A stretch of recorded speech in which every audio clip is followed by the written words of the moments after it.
আদেশ দেন এখন। আর যে পালাই আলোচনা করতে যাব, সপ্তকাণ্ডের আলোচনা প্রায় এসে যায়।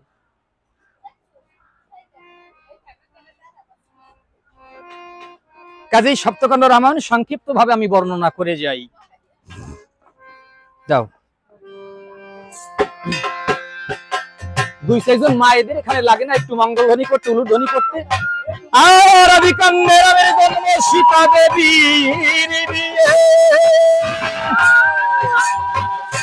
হস্ত প্রসারিত করে ধরিল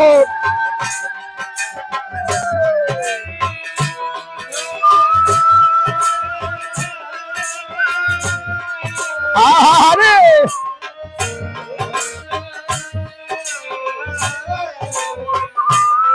অযোধ্যা কাণ্ডেতে বনবাসে গেলেন রাম ভরতকে রাজ্য দিয়ে।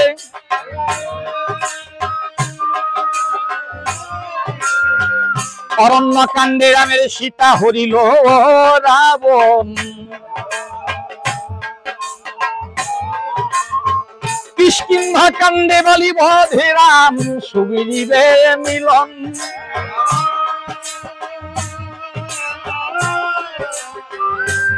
সুন্দরকাণ্ডে সেতু বন্ধনে রাম সাগর হলেন পার।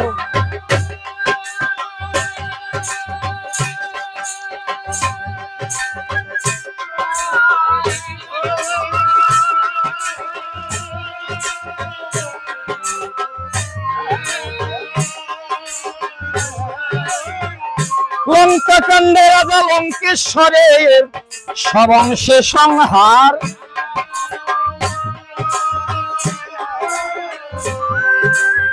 উত্তরকাণ্ডে সকল কাণ্ডের বিশেষ।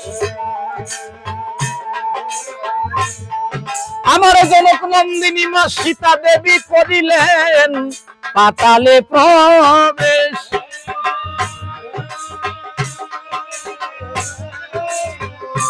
এই সপ্তকাণ্ড রামনে যেন সুধা ভাণ্ড।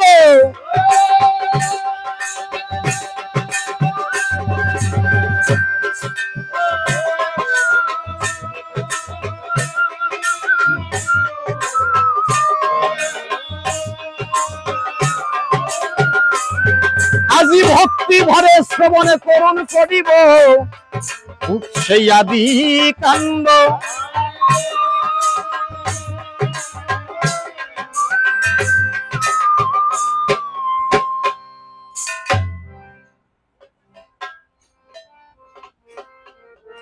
সত্য ত্রেতা দাপর কলি। জানেন যত শ্রোতা মন্ডলী, এই চারি যুগ নিয়েই তো আমরা কথা বলি। তবে যে যুগে বলতে হয় আপনাদের পুরো ভাগে শ্রী ভগবান যে রূপেই অবতীর্ণ হয়ে এসেছেন না ধরায়, তার পেছনে কোনো না কোনো কারণ আছে। হয়তো আমরা সনাতনী, অনেকে জানি অনেকে জানি না, তাই না? জগতে যত বৃহৎ বৃহৎ কার্য সাধন হয়েছে লক্ষ্য করে দেখবেন তার পিছে কোনো না কোনো কারণ রহিয়াছে। ফলে বলে দিয়ে আলোচনার ধারা, কারণ ছাড়া কার্য সাধন হয় না। তাহলে সে কারণটা কি একটুখানি বলে রাখি। শাস্ত্রে বলেছে ইতি যদ্দি হতে বিষ্ণু ত্রিতায় জগতে মখৌ দাপরে পরিচর্যয়ং কলৌ তদ্দরি কীর্তনা। সত্য যুগে শ্রী ভগবান এসেছেন শঙ্খ চক্র গদা পদ্মধারী চতুর্ভুজ মূরতি ধরি। এই জগৎ জীবের কল্যাণ সাধনের হেতু। ত্রেতা যুগে রাম ধনুকধারী, আর দাপরে ভগবান শ্রীকৃষ্ণচন্দ্রের হাতে মুরলী।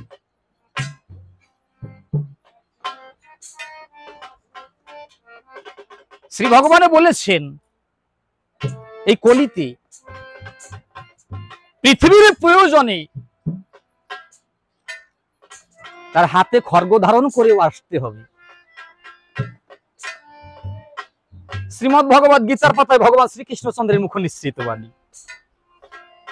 যদা যদা হি ধর্মস্য গ্লানির্ভবতি ভারত অভ্যুত্থানম অধর্মস্য তদাত্মানং সৃজম্যহম পরিত্রাণায় সাধুনাং বিনাশায় চ দুষ্কৃতাম ধর্ম সংস্থাপনার্থায় সম্ভবামি যুগে যুগে। তাই তো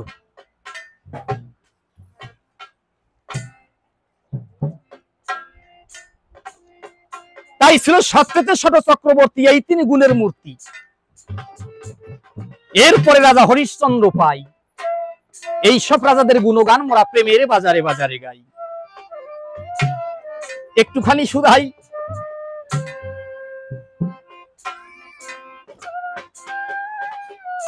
যারে জন্ম বলে গায়কগণে কিংবা পাঠকগণে গায়,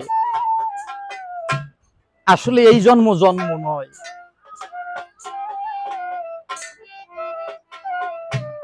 শ্রী ভগবান জানেন যত জ্ঞানবান, সুধী ভক্ত মহান, তিনি আত্মমায়ায় নিজেকে সৃজন করে থাকেন ধরায় ওই পৃথিবীর প্রয়োজনে।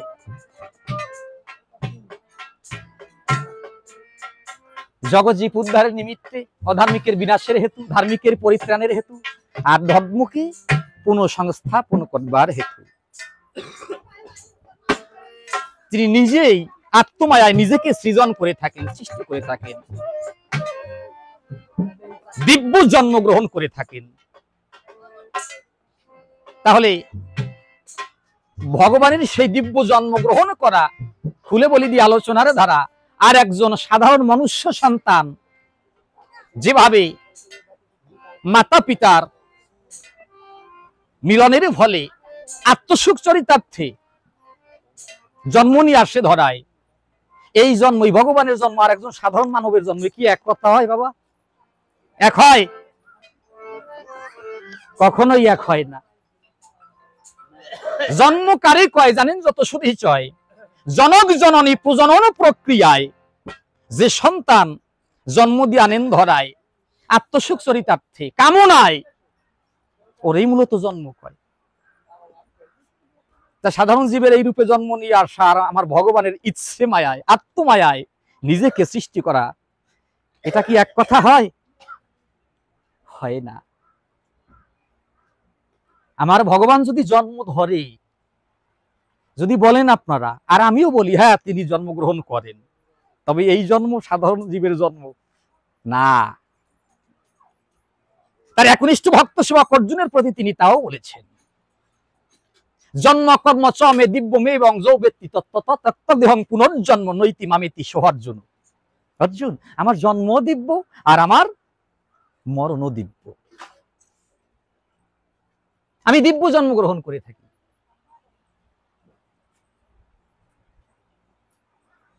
তাহলে আমার ভগবান যে যুগে যে রূপেই অবতীর্ণ হয়ে এসেছেন ধরায়, তিনি আত্মমায়ায় আবির্ভূত হয়েছেন। তাহলে আজকে রঘুরাজার দানের তরে শ্রীরামচন্দ্র একই বিষ্ণু চতুরাংশে আবির্ভূত হয়েছেন মহারাজ দশরথের ঘরে, রাজর্ষি জনকের জামাই। কথাগুলি ভালো করে একটু খেয়াল করবেন বাবারা। রঘুরাজা ভীষণ আত্মত্যাগী ছিলেন, শুধু ত্যাগী নয়, আত্মত্যাগের ফলে সত্য যুগের কথা তো, ত্রেতা যুগের রামাবতার রঘুকুলে ভগবান শ্রীরামচন্দ্র আসার মূলে রঘুরাজার আত্মত্যাগী ছিল প্রধান। তাহলে অবলম্বন করেছেন কাদেরকে ভগবান আসার জন্য? মহারাজ দশরথের কোনো পুত্র সন্তান ছিল না। 749টি বিবাহ ছিল মহারাজ দশরথের। তন্মধ্যে প্রাণাধিক প্রিয়া রানী ছিলেন 3 জন। সবাইকেই ভালোবাসতেন, কিন্তু বড় রানী কৌশল্যা, মেজ রানী কইকেয়ী আর ছোট রানী সুমিত্রা, এরাই ছিলেন প্রধান। মহারাজ দশরথ ছিলেন অপুত্রক। পরিশেষে কুলগুরু বশিষ্ঠের পরামর্শে মহারাজ দশরথ একটি অশ্বমেধ যজ্ঞ করেছিলেন। অশ্বমেধ যজ্ঞ করবার পরে কি বলবো আপনাদিগের ধারে যজ্ঞ করেছিলেন পুত্রেষ্টি। তাতে পরমপিতা পরমেশ্বর বিশ্বপিতা ভগবান পেয়েছেন আত্মসন্তুষ্টি, তখন কি করলেন? ওই পুত্রষ্টি যজ্ঞে মহারাজ দশরথের প্রহিত্য বরণ করতে হবে কাকে? ঋষ্যশৃঙ্গ মুনি এসে যদি মহারাজ দশরথের পুত্রেষ্টি যজ্ঞে প্রহিত্য বরণ করেন তবেই যজ্ঞের সার ফল লাভ হবে, নতুবা নয়। এই মুনির হরিণীর ন্যায় বদন ছিল, মুখমণ্ডল, হরিণীর আকৃতিতে শিং, আর তার নিম্ন ভাগটা, নিচের দেশটা ছিল নরের। এজন্য নাম ছিল তার ঋষ্যশৃঙ্গ। পুত্রটি কার ছিলেন? বিভাণ্ডক মুনির পুত্র ঋষ্যশৃঙ্গ মুনি। ওই মুনি যদি এসে প্রহিত্য বরণ করেন যজ্ঞে, তাহলে যজ্ঞের পূর্ণ ফল লাভ করতে পারবেন মহারাজ দশরথ, নতুবা নয়।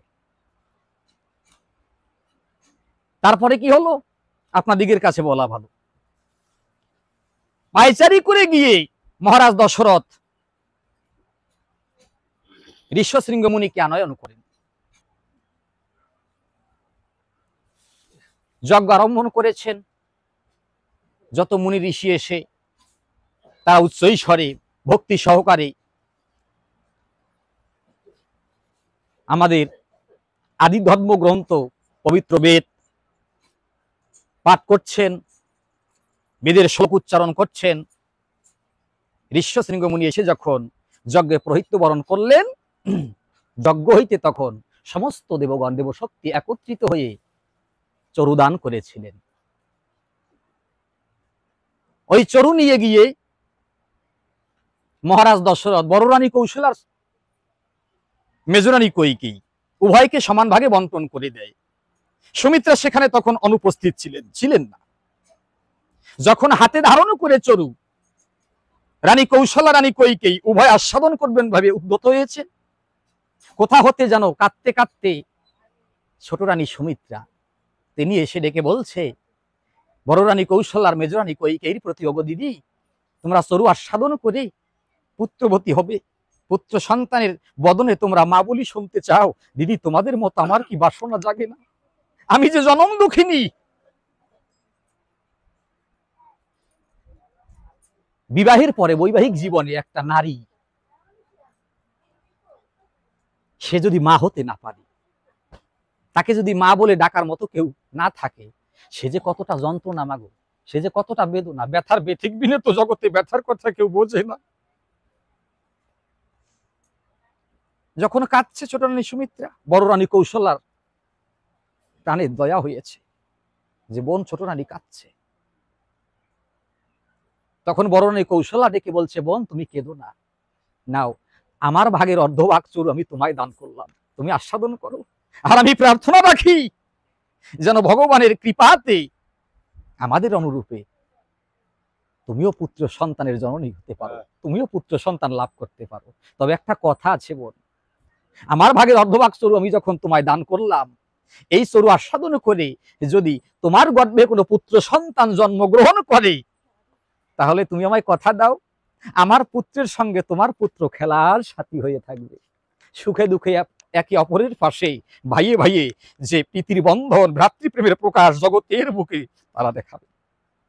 ছোট রানী সুমিত্রা দেখে যে এর থেকে আনন্দের কথা আর হয় না।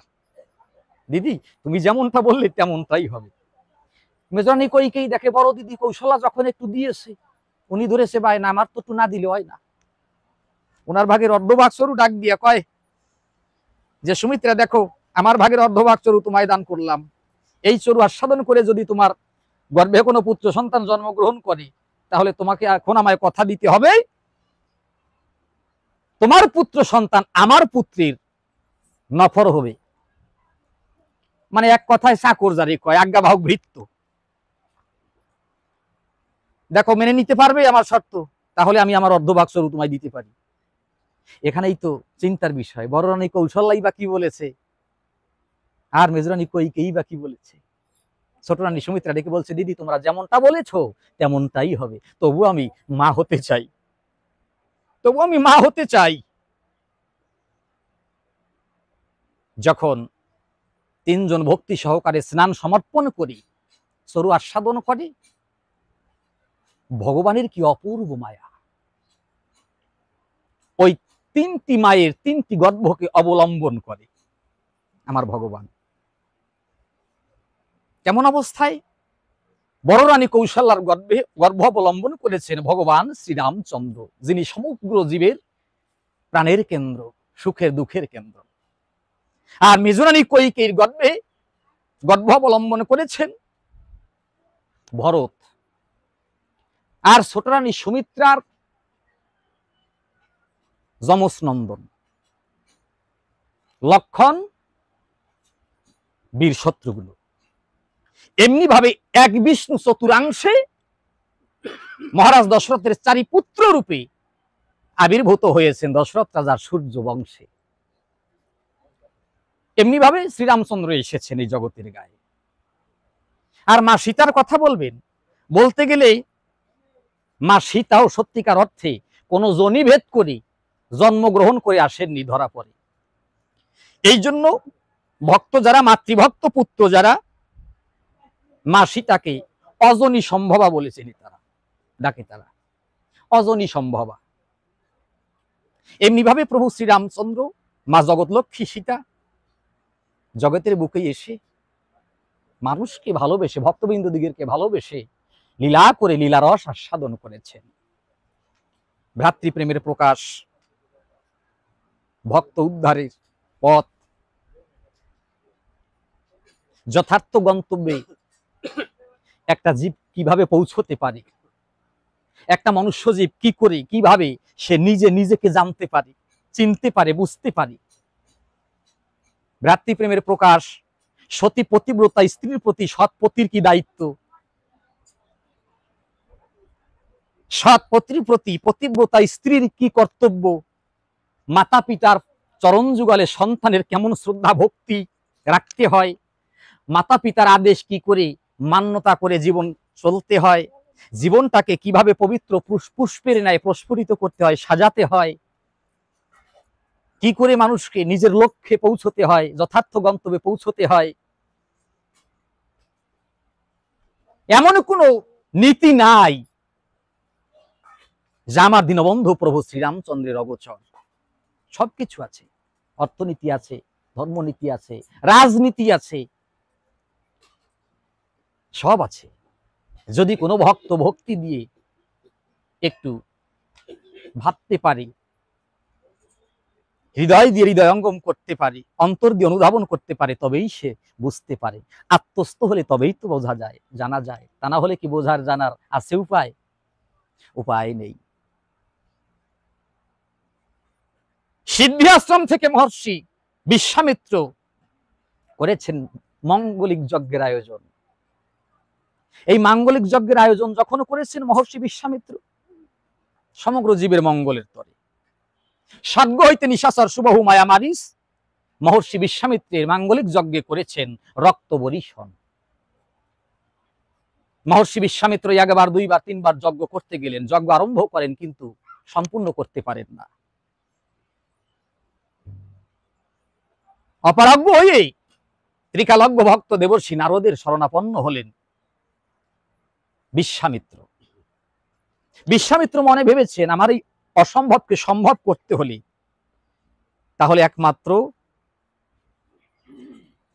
নারদের সৎ পরামর্শ ছাড়া কিছুতেই সম্ভব হবে না। তাই সিদ্ধাশ্রমে থেকে স্মরণ করেছেন মুনি বিশ্বামিত্র নারদকে। নারদ ছিলেন কোথায়? ব্রহ্মলোকে। সৃষ্টিকর্তা ব্রহ্মার মানসপুত্র কিনা দেবর্ষি নারদ।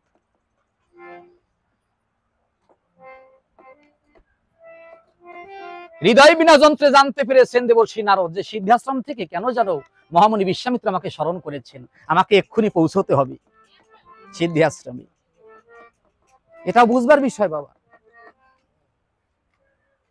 আপনারা সবাই জানেন যে নারদের স্কন্ধে থাকতো একটা কাষ্ঠের বিনা যন্ত্র।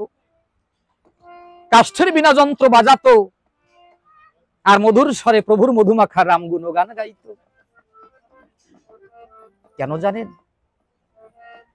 নারদের এই কাষ্ঠের বিনা যন্ত্র, এটা তো বহির্জগতে দেখা যায় অনেক। এই কাষ্ঠের বিনা যন্ত্রের দিকে লক্ষ্য রেখে নারদ দেহ বিনার দিকেও লক্ষ্য রেখেছে। কেন? বহির্জগতের যে যতগুলি কাষ্ঠের বিনা যন্ত্র দেখা যায়, বিনা কিংবা সারান্দা, বিহালা, এসরাস, বিভিন্ন রূপে যন্ত্রগুলি আছে, তো দোতারা আছে, যেগুলি তার যন্ত্র। ইহার মধ্য থেকে বাজাতে বাজাতে বাবু, কোন একটা শিল্পী বাজানোর সময় অনেক সময় দেখা যায় না ছিঁড়ে যায়, যাই তো। তা নারও তো মনোভাব করেছেন যে আমার এই কাষ্ঠের বিনা যন্ত্র থেকে যদি একটি তার ছিঁড়ে যায়, হয়তো বাজারের দোকান থেকে গেলে কিছু অর্থের বিনিময়ে ক্রয় করে এনে সেট করে দিলে পরে যন্ত্রটি আবার বাজবে, আবার বাজানো যাবে।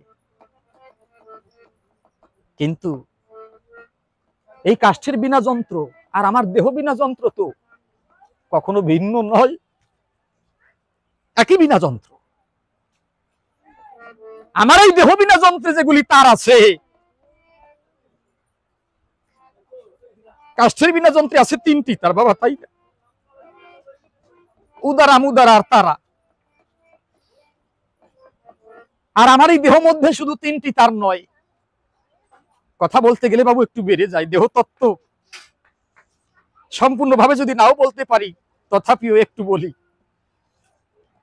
শুধু 3টি তার নয়, খুলে বলি আপনাদিগের মাঝার শাস্ত্র সিদ্ধান্ত দিয়েছে, নিবেদন জানাই ভক্তবৃন্দ, তাই আপনাদিগের কাছে আমাদের প্রত্যেকের দেহের মধ্যে তার আছে কিংবা নারী আছে ৭২,০০০। চিন্তা করছেন কখনো? আমি কি ভেবে দেখেছি কখনো, চিন্তা করেছি কখনো যে এই যে ৭২,০০০ তার আমার এই ৩.৫ হাত দেহের মধ্যে, এই দেহ বিনা যন্ত্রের ভেতরে?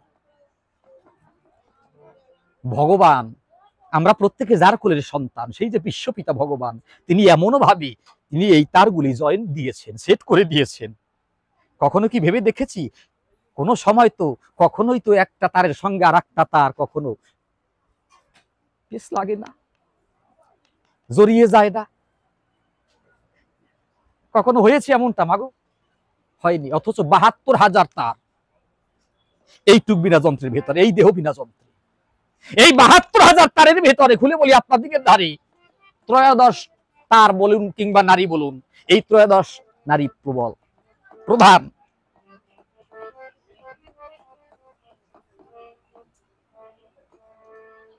গঙ্গা, যমুনা, সরস্বতী, ইরা, পিঙ্গলা, সুষমা বলে যারা গায়, কুহুষ্ণুবোধ কিয়া, সিন্ধু কিয়া, দামপ্রপন্না, বায়ুষ্ণী, সুষাধারী, এমনি করে ১৩ নদী। এই ১৩ নারীর ভেতরে 3টি নারী আমাদের অতি প্রধানা, যারা ইরা, পিঙ্গলা, সুষমা কয়। বাম নাসাপুট আমাদের ইরা, পুট দক্ষ পিঙ্গলা। এই ইরা পিঙ্গলা দুয়ের মধ্যে নারী সুষমনা চক্রভেদী রইলা। নারদ মনে চিন্তা করেছেন, এই কাষ্ঠের বিনা যন্ত্রে তার ছিঁড়ে গেলে বাজার থেকে কিনে এনে সেট করে দিলে আবার যন্ত্রটি বাজবে, বাজানো যাবে। কিন্তু আমাদের এই যে প্রত্যেক মানব দেহের মধ্যে যে সুষমা তার গোটা আছে, এই দেহ বিনার তার, এই তারটি যদি কখনো কোনো কারণবশত কারো দেহ বিনা হইতে ছিঁড়ে যায়, বাজারের দোকান কেন বাবা? ওরে বিশ্ব সংসারে, বিশ্ব পৃথিবীতে যত দোকান আছে না কেন, যে দোকানেই আমরা যাই না কেন, কোন দোকানদার ভাই সেই তারের সন্ধান আমাদের দিতে পারবে না। এই নশ্বর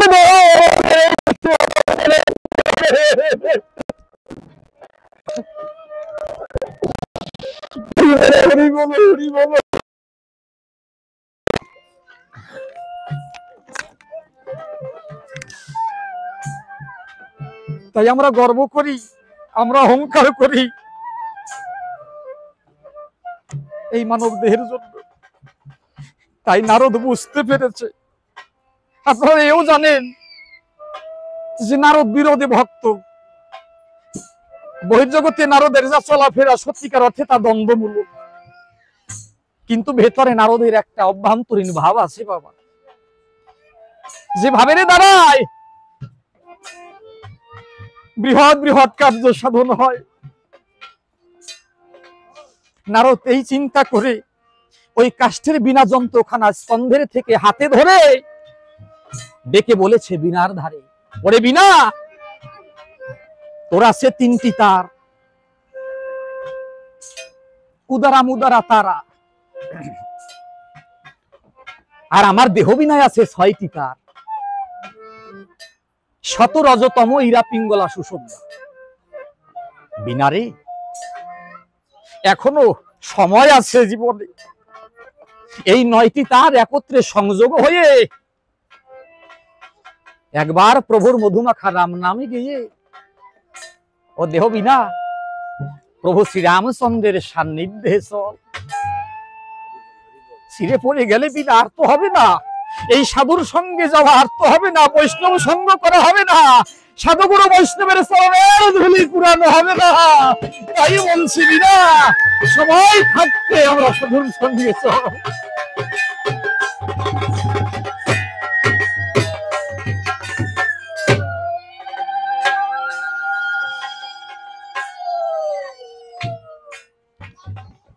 এই বলে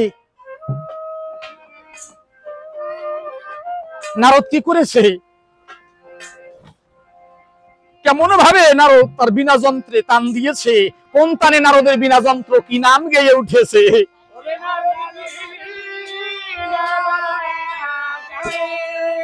নারদ যন্ত্র বাজায় শ্রীরাম পদে লাগি,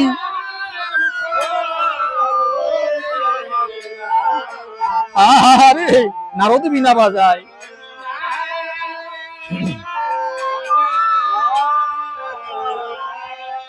নারদ বীণা বাজায়,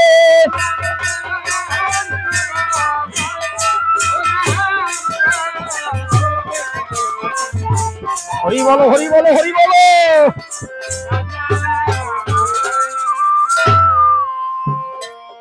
ওরে ভক্তি ছড়ে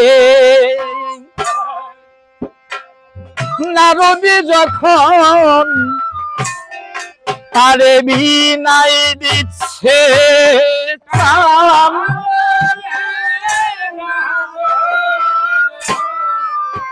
আপনি কাছাইয়া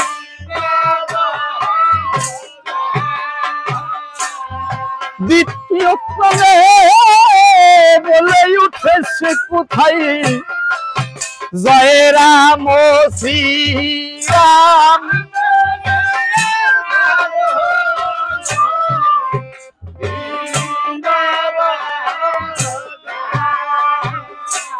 ওরে আবার দ্বিতীয় টানে বিনাশে বলে লক্ষণ ধার,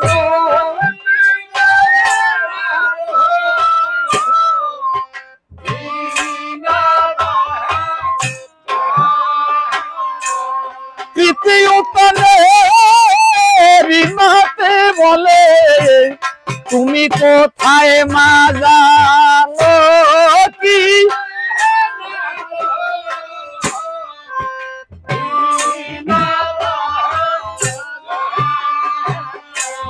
ওরে তুমি হৃদয় বিনা হগো দিন বন্ধু বিনা বান্ধব কে হো নাই।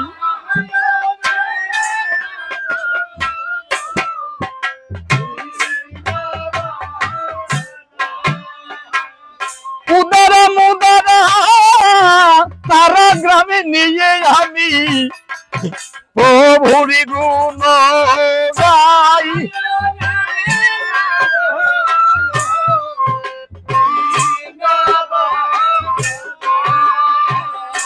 নারদে বলে ওরে কোন দিনই যেন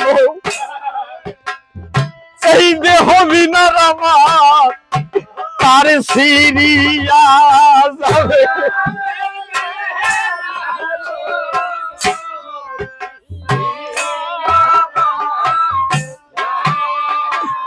সেদিন সারের এই পশারে দেহ আমার অচলে হয়ে যাবে। হরি বলো হরি বলো।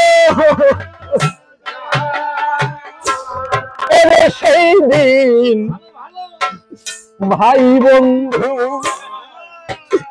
দ্বারা সুত তারা সকলে পরে রবে।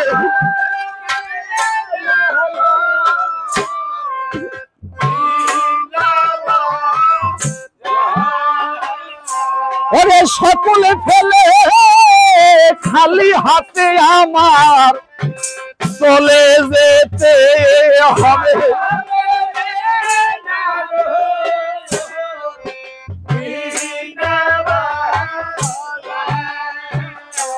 ওরে তখন হে ভাই বন্ধু হিদারা সুতো তারা একে একে কবে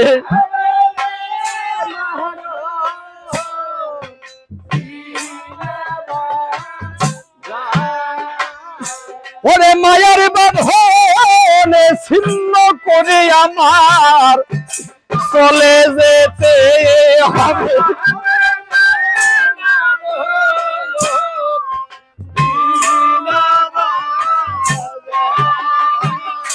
হরি আমি তাই বলি ও মনে ভ্রান্ত তুমি বসে কেন রও?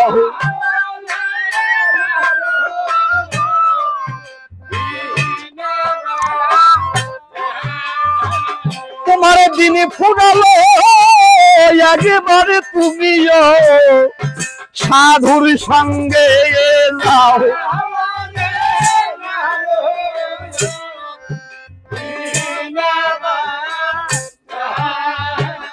সাধুর চরণ ধুলি মাথায় তুলি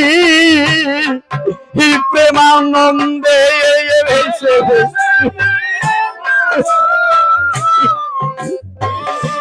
ওঠে মাগো বৈষ্ণবীর কাছে যাও, মা ভক্তির কাছে।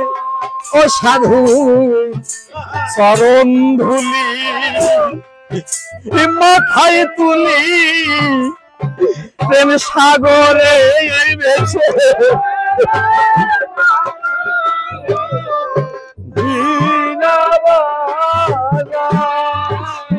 মধুরা মনাম গাইবে তুমি বন্ধু শ্রীরাম ভক্তের পাশে।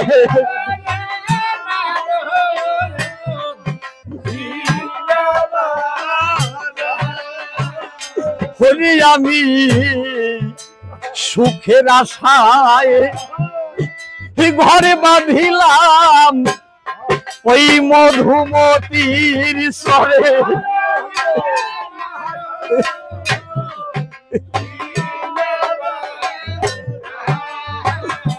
আমার অবহেলায় ভাঙ্গিল ঘর কাল বৈশাখীর ঝড়ে।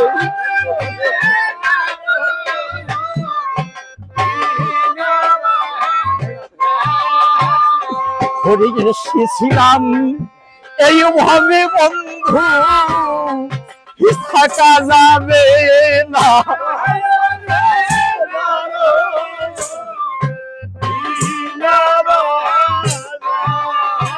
তোমার জীবনে বেলা অস্ত চলে যায় সে দেখো না।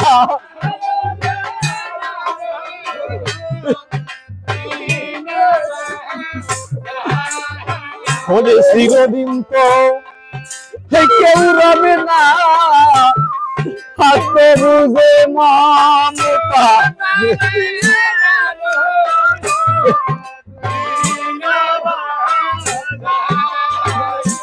ওই জন্যই চিন্তা করে সেই শেষের দিনের কথা।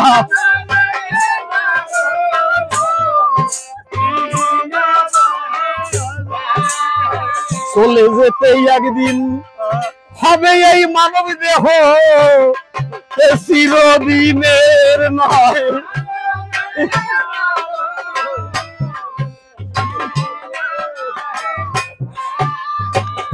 ওটাই সময় থাকিতে পারের করি জোগাড় করতে হয়।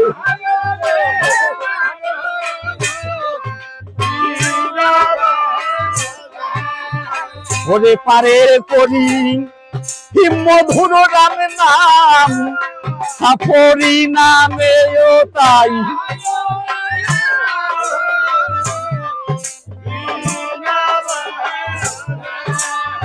হরি বল হরি বল হরি বলে চলো সাধুর সঙ্গে যাই।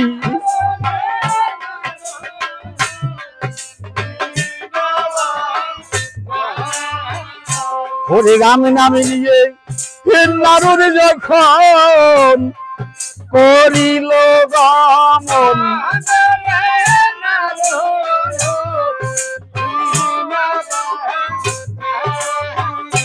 সিদ্ধি আশ্রমে এসে অমনি নারদ দিল দর্শন।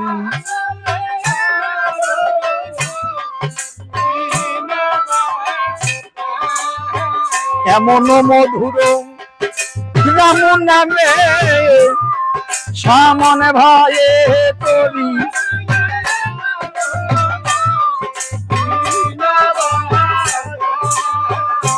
একবার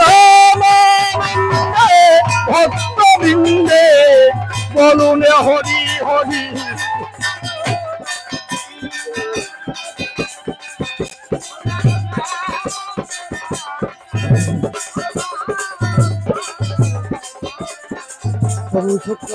ক্ষমা করে প্রভু, ক্ষমা করে, কৃপা করে, কৃপাময়।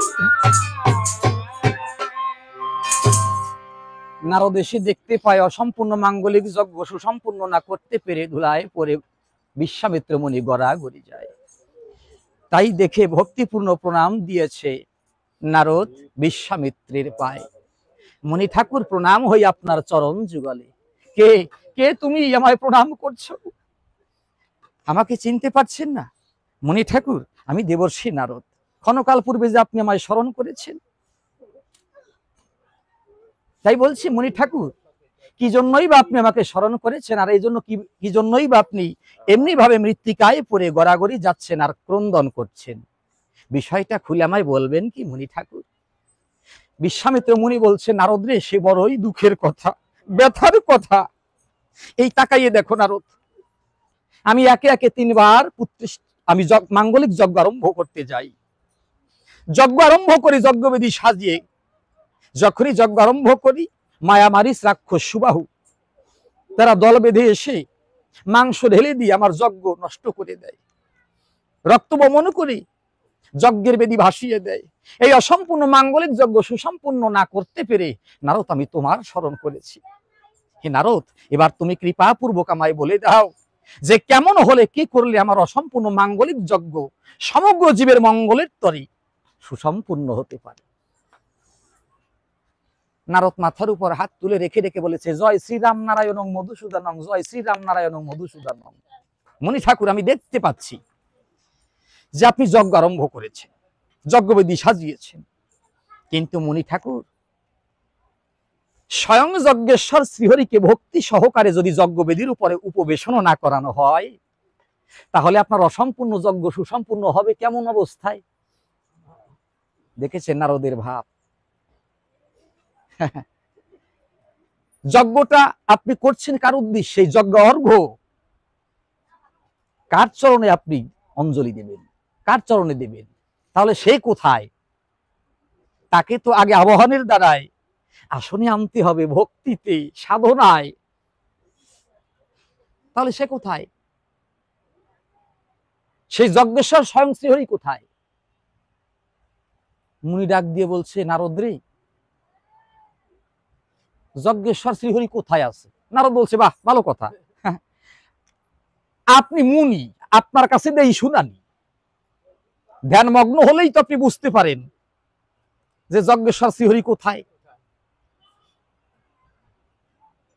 বাবু, শাস্ত্রে বলেছে, নিবেদন জানাই আপনাদিগের কাছে, জ্ঞান যোগ ভক্তি 3 সাধনার বসে ব্রহ্ম আত্মা ভগবান ত্রিবিধ প্রকাশে। হরি বল। তাহলে জ্ঞানীর কাছে ব্রহ্ম, যোগীর কাছে আত্মা, আর ভক্তের কাছে ভগবান। হরি বলো, হরি বলো, হরি বলো। তাই নারদ বলছে, মুনি ঠাকুর ধ্যান করে দেখুন, তবেই জানতে পারবেন শ্রীহরি কোথায় আছে। নারদের কথা শুনতে পেরে বিশ্বামিত্র মুনি ধ্যান করবার তরে যখন মুদিলেন 2 আঁখি, ধ্যান করে দেখতে পায় বৈকুণ্ঠেতে যজ্ঞেশ্বর স্বয়ং শ্রীহরি নাই, বৈকুণ্ঠের সিংহাসন যেন শূন্য দেখি। ধ্যান ভেঙ্গে যখন আঁখি মেলে তাকায়, নারদ মুনি ডাক দিয়ে জানায়, মুনি ঠাকুর ধ্যান করে কি দেখতে পেলেন? মুনি কয়, নারদ রে, বৈকুণ্ঠের সিংহাসন যে শূন্য পড়ে আছে, সিংহাসনে যে বৈকুণ্ঠের যজ্ঞেশ্বর শ্রীহরি নাই, এখন আমি কি করব নারদ? নারদ ডাক দিয়ে বলছে, তাহলে তর্পণ করি, পুনর্চ আর একবার ধ্যান করুন বিশ্ব চরাচরে, যাবে কোন জায়গায়? নারদ কি জানে না শ্রীহরি কোন জায়গায় আছে? জানে, কিন্তু বলবে না। আত্মচেষ্টায় সাধনার দ্বারাই যদি আমি নিজে কিছু করতে না পারি তার উদ্দেশ্যে, একজন বলে কই আমাকে ধর্ম শিখিয়ে দেবে, জানিয়ে দেবে, তাতে আমার হবে বাবা? ও তো লোক দেখানো। যদি আমি আত্ম উপলব্ধি না করতে পারি, তাহলে লোকের দেখা দেখি এই ধর্ম কর্ম ভক্তি এগুলি হয় আর তাতে কাজ হয়? আমার তো মনে হয় না। ধ্যান করে দেখুন, নারদের কথা শুনতে পেরে তর্পণ করিয়া মহামুনি বিশ্বামিত্র যখন পুনর্চ ধ্যান করে, দেখে একই বিষ্ণু চতুরাংশে আবির্ভূত হয়েছে অযোধ্যার ভূপতি মহারাজ দশরথের ঘরে। কি কায়দারে! ধ্যান ভেঙ্গে যখন আঁখি উন্মিলিত করে মহর্ষি বিশ্বামিত্র তাকায়, নারদ ঋষি পূর্বের মতো স্মরণ করে বিশ্বামিত্রের কাছে কয়, মুনি ঠাকুর এখন কি দেখতে পেলেন ধ্যান করে? বদনখানা মলিন হয়ে গেছে বিশ্বামিত্র মুনি, আর বলছে নারদের কাছে, নারদ রে, সে বড়ই দুঃখের কথা, আমার এই অসম্পূর্ণ মাঙ্গলিক যজ্ঞ বুঝিয়া সুসম্পূর্ণ হলো না। কেন?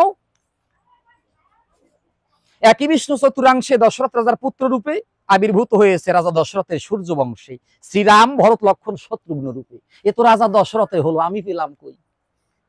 আমার কি হলো? নারদ নারদ ডাক দিয়ে বলছে, মুনি ঠাকুর, যখন দেখতে পেয়েছেন যে যজ্ঞেশ্বর শ্রীহরি অযোধ্যাতে এসে আবির্ভূত হয়েছে চারিখণ্ডে, অর্থাৎ শঙ্খ চক্র গদা পদ্ম, বিষয়টা একটু ক্লিয়ার না বললে অনেকের বুঝতে কষ্ট হয়। নারায়ণের শঙ্খ হতে ভরত এসেছেন দশরথের পুত্র রূপে, সুদর্শন চক্র থেকে অনন্ত শক্তি ঠাকুর লক্ষণ এসেছেন দশরথ রাজার পুত্র রূপে, গদা হইতে বীর শত্রুঘ্ন এসেছেন দশরথ রাজার পুত্র রূপে, আর পদ্ম হইতে স্বয়ং নীলকমলাক্ষী রাম রাজীব লোচন এসেছেন দশরথ রাজার পুত্র রূপে। এবার যজ্ঞেশ্বর শ্রীহরিকে আপনার সাথে পাওয়া, তার কৃপা সান্নিধ্য লাভ করে একেবারে সহজ উপায় হয়ে গেছে। মুনি বলছে, সে কেমন করে নারদ? কৃপা করো, কৃপাময়, আসন গ্রহণ করুন। বলছে, নারদ বলছে, মুনি ঠাকুর, আপনি মুনি বেশ পরিত্যাগ করে ভিখারির বেশ ধারণ করে স্কন্ধে একটি ভিক্ষার ঝোলা নিয়ে ধীরে ধীরে যাত্রা করে পায়চারি করে অযোধ্যাতে যাবেন। অযোধ্যাতে গিয়ে রাজা দশরথ যে সভায় বসেছেন মন্ত্রী পরিষদ বর্গ নিয়ে, সভার বহির দরজায় ভিখারির বেশে দাঁড়িয়ে থাকবে।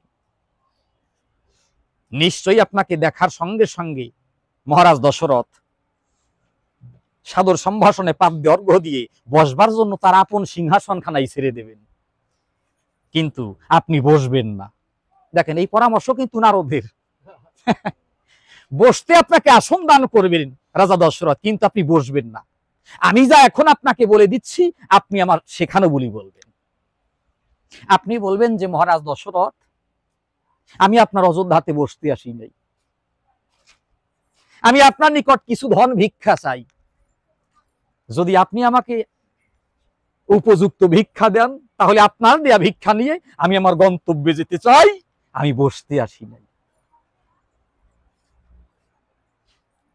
যদি জিজ্ঞেস করে থাকে মহারাজ দশরথ যে, মুনি ঠাকুর আপনি কি ধন ভিক্ষা চান? আপনার তো রাম ধনের প্রয়োজন, রাম ধন ঠাকুর লক্ষণ, এই বাঞ্ছিত ধন ছাড়া জীবের অন্য কোনো বাসনা বাঞ্ছা থাকতে পারে না বাবা, থাকে না। যে ধন প্রাপ্ত করতে পারলে পরে, যে ধনের ধনী হতে পারলে পরে তার সব জীবনে আয়ত্ত করা হয়ে যায়, জীবনে সব কিছু পাওয়া হয়ে যায়, সব কিছুর অভাব জীবনে পূর্ণ পায়। তারপরে তার চাওয়া পাওয়ার কিছু থাকে মাগো? কিচ্ছু থাকে না। তবে আপনার রাম লক্ষণ ধনের প্রয়োজন, কিন্তু আগে থেকে গিয়েই যদি পিতার নিকটে তার পুত্রকে ভিক্ষা চান যে দশরথ আমি তোমার দুই পুত্র রাম লক্ষণকে ভিক্ষা চাই। এই রাজা দশরথ কেন? জগতে এমন কোন পিতা মাতা আছে নাকি যে সে নিজেদের সন্তানকে ভিখারির হাতে ভিক্ষা তুলে দেবে? কেউ দেবে না। তাহলে রাজা দশরথ কেন দেবে? দেবে না। কিন্তু এর জন্য আপনার একটা কৌশল করতে হবে। কেমন? রাম লক্ষণ তাদের নাম বলবেন, রামধরের নাম উল্লেখ করবেন পরে, কিন্তু তার পূর্বে মহারাজ দশরথকে ত্রিসত্যঙ্গীকারে সত্তাবদ্ধ করিয়ে নেবেন, তারপরে রাম লক্ষণ ভিক্ষা চাবেন। তখন আর না দিয়ে রাজা দশরথ পারবে না। কেমন হলো পরামর্শ? খুবই ভালো হলো। তা মুনি শুনতে পেরে ডেকে বলছে নারদের ধারে, তাহলে নারদ আমি একবার তোমার কথা মতো অযোধ্যাতে গিয়ে তো দেখি আমি যজ্ঞেশ্বর স্বয়ং শ্রীহরি কৃপা সান্নিধ্য লাভ করতে পারি কিনা। এই বলে মুনি বেশ পরিত্যাগ করে ভিখারি বেশ ধারণ করে স্কন্ধে ভিক্ষার ঝোলা নিয়ে ধীরে ধীরে যাত্রা করে অযোধ্যাতে উপস্থিত হয়েছেন বিশ্বামিত্র মুনি। রাজা দশরথ পুরাইতে তার মনোরথ কি করেছেন? পাত্র মিত্র নিয়ে সভায় বসেছেন। ওই সময়ে বহির দরজায় দাঁড়িয়ে, সভার বহির দরজায় দাঁড়িয়েছে মহামুনি বিশ্বামিত্র ভিখারির বেশে। রাজা দশরথ যখন এক পলক তাকিয়ে দেখেছেন বিশ্বামিত্র মুনি ভিখারির বেশে আমার অযোধ্যার দ্বার দেশে, না জানি ব্যাপারটা কতটা গভীরে। হায় ভগবান, আমি এখন কি করি? অমনি দশরথ কি করেছেন? সিংহাসন থেকে উঠে করজোরে মুনির চরণ যুগলের কাছে ছুটে এসেছে। মুনিবর, আমার পরম সৌভাগ্য যে আপনার মতো মহর্ষি বিশ্বামিত্র আজ সিদ্ধাশ্রম থেকে আমার অযোধ্যাতে এসে উপনীত হয়েছেন, চরণধুলি দিয়েছেন। আমার সমগ্র অযোধ্যা রাজ্য যেন ধন্য হয়ে গেছে। মুনিবর, আসুন আসুন, আমার সিংহাসনে উপবেশন করুন। বিশ্বামিত্র মুনির মনে পড়ে গেছে নারদের কথা, বসতেছ, আমায় সিংহাসন দিয়েছে, বসা যাবে না। তাহলে আমার মনের যে আশা কখনোই পূর্ণতা পাবে না, আমার মনের আশা অপূর্ণ থেকে যাবে। তাই মুনি বলছে দশরথের কাছে, দশরথ আমি বসতে আসি নাই, আমি কিঞ্চিৎ ভিক্ষার প্রার্থী। যদি তুমি আমায় ভিক্ষার উপযুক্ত ধন ভিক্ষা দাও, তবে তোমার দেয়া ভিক্ষা নিয়ে আমি আমার গন্তব্যে যেতে চাই, আমি অযোধ্যাতে বসতে আসি নাই। শোনার সঙ্গে সঙ্গে রাজা দশরথে স্মরণ এসেছে, হায় ভগবান, মহামুনি বিশ্বামিত্র যে সে মুনি নন। আমার এই যে অযোধ্যা রাজ্য 48 ক্রোশ লম্বা, 12 ক্রোশ ছিল চওড়া। এই অযোধ্যা রাজ্যটার পরিমাপ যতটা দৈর্ঘ্য ছিল, যতটা প্রস্থ ছিল। তাহলে আমার এই যে অযোধ্যা রাজ্য যদি মহামুনি বিশ্বামিত্র ইচ্ছা করে চোখের পলকে তপশক্তিতে এমন হাজার অযোধ্যা রাজ্য নির্মাণ করতে পারে, এ বলে বলিয়ান মহামুনি বিশ্বামিত্র। আজি তা না করে বিশ্বামিত্র মুনি এসেছে আমার অযোধ্যাতে আমার কাছে ভিক্ষার তরে। হায় ভগবান, না জানি ব্যাপারটা কতটা গভীরে। তাই হাত জোরে করে মহারাজ দশরথ মিনতি করছে, মুনিবর, ভিক্ষা চেয়ে আমায় কি জন্য শুধু শুধু লজ্জিত করছেন? আপনার ভিক্ষার উপযুক্ত ধন, এমন কি ধন আমার এই ধনাগারে রাজকোষে আছে মুনি যে আমি আপনায় ভিক্ষা দিতে পারি? এমন তো কোনো ধন নাই। বিশ্বামিত্র মুনি বলছে, মিথ্যে বলছো দশরথ, সত্য পরত্র নহি, সত্যের উপরে আর কোনো ধর্ম নাই, তুমি মিথ্যে বলছো কেন? আমার যে ধনের প্রয়োজন সেই ধন তোমার ধনাগারে আছে, জেনেই তো আমি ছুটে এসেছি তোমার কাছে। ভিক্ষা তুমি আমায় দেবে কিনা তাই বলো। ভিতর থেকে মহামুনি বিশ্বামিত্রের বিবেকবাণী যেন ডেকে ডেকে বলছে, দশরথ রে, তুমি বলছো তোমার ধনাগারে তেমন কোনো ধন নাই, তোমার ধনাগারে তোমার রাজকোষে যে ধন আছে সেই রামধন ঠাকুর লক্ষণ। বলতে পারো দশরথ, ত্রিজগতে ত্রিকালে সেই ধন আর কার কাছে আছে? আছে কারোর কাছে? কারোর কাছে নাই। রামধনে যেজন ধনী হয়, কৃষ্ণ ধনে যেজন ধনী হয়, হরিধনে যেজন ধনী হয়, গৌর ধনে যেজন ধনী হয়, তার মতো ধনী এই জগতে আর কি আছে? কেউ তো নাই। তুমি ভিক্ষামাই দেবে কিনা তাই বলবে সবাই। জানি না বিশ্ববিধাতার মনে কি ইচ্ছা হলো। রাজা দশরথ বলে উঠল, বেশ মণি ঠাকুর, আপনার ভিক্ষার উপযুক্ত তেমন কোন ধন যদি আমার ধনাগারে রাজকোষে থাকে, আমি সত্তাবদ্ধ হয়ে বলছি নিশ্চয়ই আমি আপনাই দেব। বলুন আপনি কি ধনে ভিক্ষা চান? নারদের কথা স্মরণ করে বিশ্বামিত্র মুনি বলেছে রাজা দশরথের গোচরে, দশরথ অমন করে বললে হবে না। ভিক্ষা যদি তুমি আমায় দিতে চাও, তবে তাহার পূর্বে একবার ত্রিসত্য অঙ্গীকারে সত্তাবদ্ধ হও।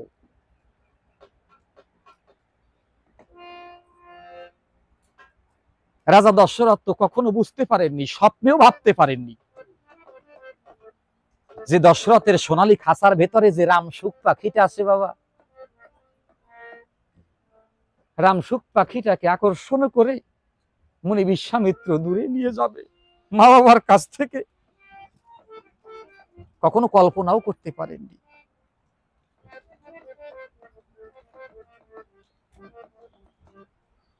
তাই ভূত ভবিষ্যৎ অতীত বর্তমান ভালো মন্দ দ্বন্দ্ব মনে কিছুই চিন্তা করলেন না রাজা দশরথ। ডেকে বলছেন সত্তাবদ্ধ হয়ে, মণি ঠাকুর, আমি সত্তাবদ্ধ হয়ে বলিতেছি, যে ধন আপনি আমার কাছে ভিক্ষা চাবেন, প্রসন্ন মনের ইষ্ট চিত্তে সেই ধনই আমি আপনাই ভিক্ষা দেব। মণি বলছে, দশরথ তবে বলো এই সত্য? দশরথ বলছেন এই সত্য। মণি বলছেন, দশরথ এখনো সময় আছে, ভেবে চিনতে বলো। রাজা দশরথ বলছে, আমি ভেবে চিনতেই বলছি মণি ঠাকুর, যে ধন আপনি আমার কাছ থেকে ভিক্ষা চাবেন, নির্দ্বিধায় সেই ধনই আপনি আপনাকে ভিক্ষা দেব। মণি বলছে, তাহলে বলো দশরথ এই সত্য? রাজা দশরথ বললেন, মণি এই সত্য। এবার একটু অন্য সুরে মহামুনি বিশ্বামিত্র বলতেছেন যে, দশরথ ত্রিসত্য অঙ্গীকারে সত্তাবদ্ধ হওয়ার কথা ছিল, দুইবারে দুই সত্য পালন হয়ে গেল, বাকি একটি সত্য রইল। এখনো সময় আছে দশরথ, এখনো তোমার জীবনে সময় আছে। যা বলার ভেবে চিনতে ভালো করে বুঝে সুঝে বলো। মহামুনি বিশ্বামিত্রের যে কথাটা রাজা দশরথের প্রতি, এ তো দশরথের প্রতি একার কথা নয়, আমাদের সবার কথা বাবা, তাই না? ধনুক হইতে নির্গত হওয়ার পরে তীর যখন আর ফিরে আসে না তুনের ভেতরে, ঠিক তেমনি মতো কান তোমার দুটো আছে, যা শুনতে হয় ভালো করে শুনে নাও। চোখ দুটো আছে, যা দেখার ভালো করে দেখে নাও। কিন্তু সাবধান বাবা, মুখ কিন্তু তোমার একটা, যা বলার ভালো করে বলো। এই তো কথার ভাবার্থ। যা বলতে হবে আমাদের হিসেব করে ভালো মতো বুঝে সুঝে বলতে হবে।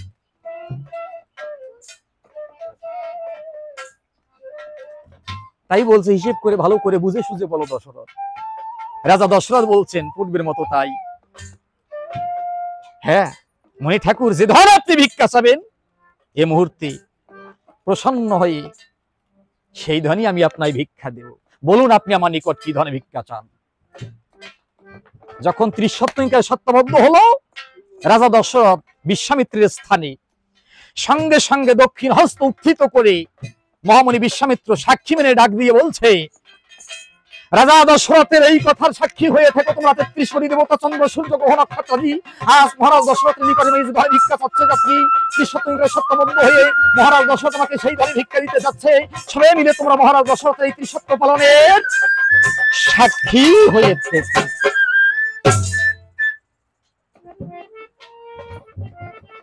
বলুন মুনি ঠাকুর, আপনি আমার নিকট কি ধনে ভিক্ষা চান? মহামুনি বিশ্বামিত্র ডেকে বলছেন বিনয়ী হয়ে, দশরথ তোমার যে দুই পুত্র রাম লক্ষণ আছে, হে দশরথ, তোমার ওই দুই পুত্র রাম লক্ষণ কি আমি সত্য দিবসের তরে ভিক্ষা চাই? না, না না মুনি ঠাকুর, এর ধন আমি কিছুতেই আপনাকে ভিক্ষা দিতে পারবো না। আমার প্রাণাধিক পুত্র রাম রাজীব লোচন, অনন্ত শক্তি গুণের পুত্র আমার ঠাকুর লক্ষণ, এহেন ধনে ভিক্ষা দিয়ে বলতে পারেন হরি ঠাকুর আমি কেমন করে কি নিয়ে এই অযোধ্যায় কাল যাপন করব, কেমন করে থাকবো? তাই বলছি মুনি ঠাকুর, আমার এই 48 ক্রোশ লম্বা 12 ক্রোশ চওড়া অযোধ্যা রাজ্য আমার রাম লক্ষণকে রেহাই দিয়ে যদি আপনি আমার অর্ধ রাজ্য চান, আমি নির্দ্বিধায় আপনার চরণে সমর্পণ করে দেব আমার অর্ধ রাজ্য। কিন্তু মুনি ঠাকুর তারপরেও আপনি আমার গুণের পুত্র রাম লক্ষণকে রেহাই দিন। মুনি ঠাকুর ওরাই এখনো পর্যন্ত ছোট, ভালো মন্দ বিচার করবার বুদ্ধি ওদের নাই।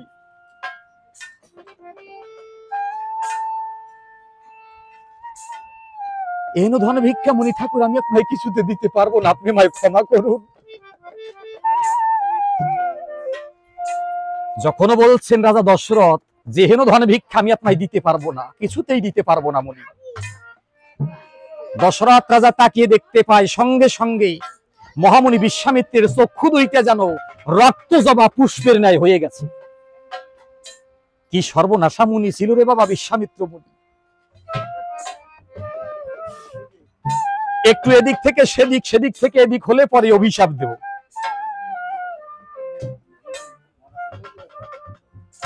ক্রোধ করে আজ মহামুনি বিশ্বামিত্র বলেছে রাজা দশরথের কাছে, হে মহারাজ দশরথ, ভুলে যাবে না ক্ষণকাল পূর্বে তুমি আমার নিকট সত্যনিকারে সত্যবদ্ধ হয়ে বলেছো যে ধন আমি তোমার নিকটে ভিক্ষা চাবো, সত্যনিকারে সত্যবদ্ধ হয়ে সেই ধনই তুমি আমায় ভিক্ষা দেবে, আর এখনো বলছো যে ভিক্ষা দেবে না, অভিশাপ দেব। যখন বলছো অভিশাপ দেব, হরকম্প বেঁধেছে দশরথের, থর থর থর থর করে কাঁপছে। এবার কি হবে? রাজা দশরথ বলছে মুনি ঠাকুর আপনি রাগ করবেন না, কৃপা করে ক্রোধ সম্বরণ করুন, রাম লক্ষণ তো আমার একার পুত্র নয় মুনি, আমি শুধু জন্মদাতা পিতা।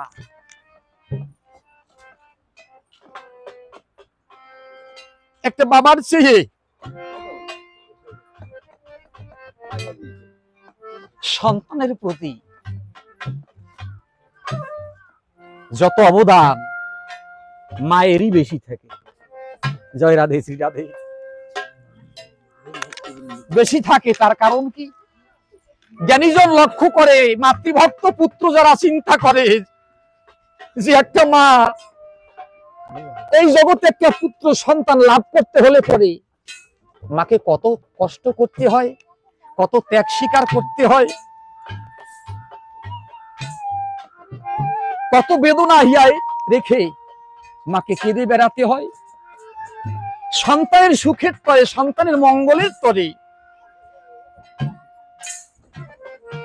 বাবাও করে, কিন্তু মা যা করতে পারে মায়ের মতো অমন আর তাকেও করতে পারে না।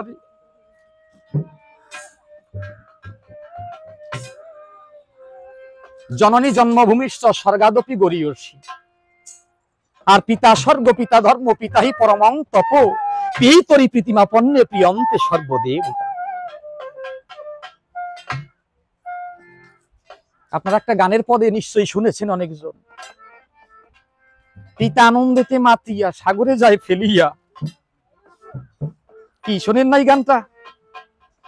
পিতা আনন্দেতে মাতিয়া সাগরে যায় ফেলিয়া, চলে গেল ফিরে আর এলো না। ফেলে যে চলে যায়, বাবা তো চলে যায়, মা কি আর রেখে যেতে পারে? ফেলে যেতে পারে?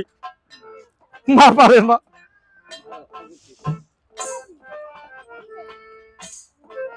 কত কষ্ট করে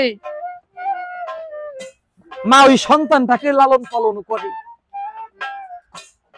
মাতৃগর্ভাধারী সেই অন্ধকারে মায়ের বুকে রক্ত মাংস খাওয়াইয়ে মা সন্তানের দেহটা বড় করে। নির্দিষ্ট দিনে বলি আপনাদিগের শ্রীচরণে মা একটা সন্তানকে পৃথিবীর আলো দেখায়। অবশ্য কথাগুলি বলতে গেলে কষ্ট হয়, অনুশোচনা জাগে যে আমরাও তো সন্তান হয়ে এসেছি, মা বাবা কৃপা করে যদি আমাদের এই দেহটা দান না করতো, জগতে না আনতো, এত সুন্দর ধরনী আমরা কি দেখতে পারতাম? জীবনে যৌবনে যা কিছু পেয়েছি, যা কিছু দেখছি, যা কিছু খাচ্ছি, যা কিছু ত্যাগ করছি, যা কিছু ভোগ করছি, এর পেছনে মা বাবা। তাই জন্য মাতা পিতা শুধু গুরু নয়, পরম গুরু।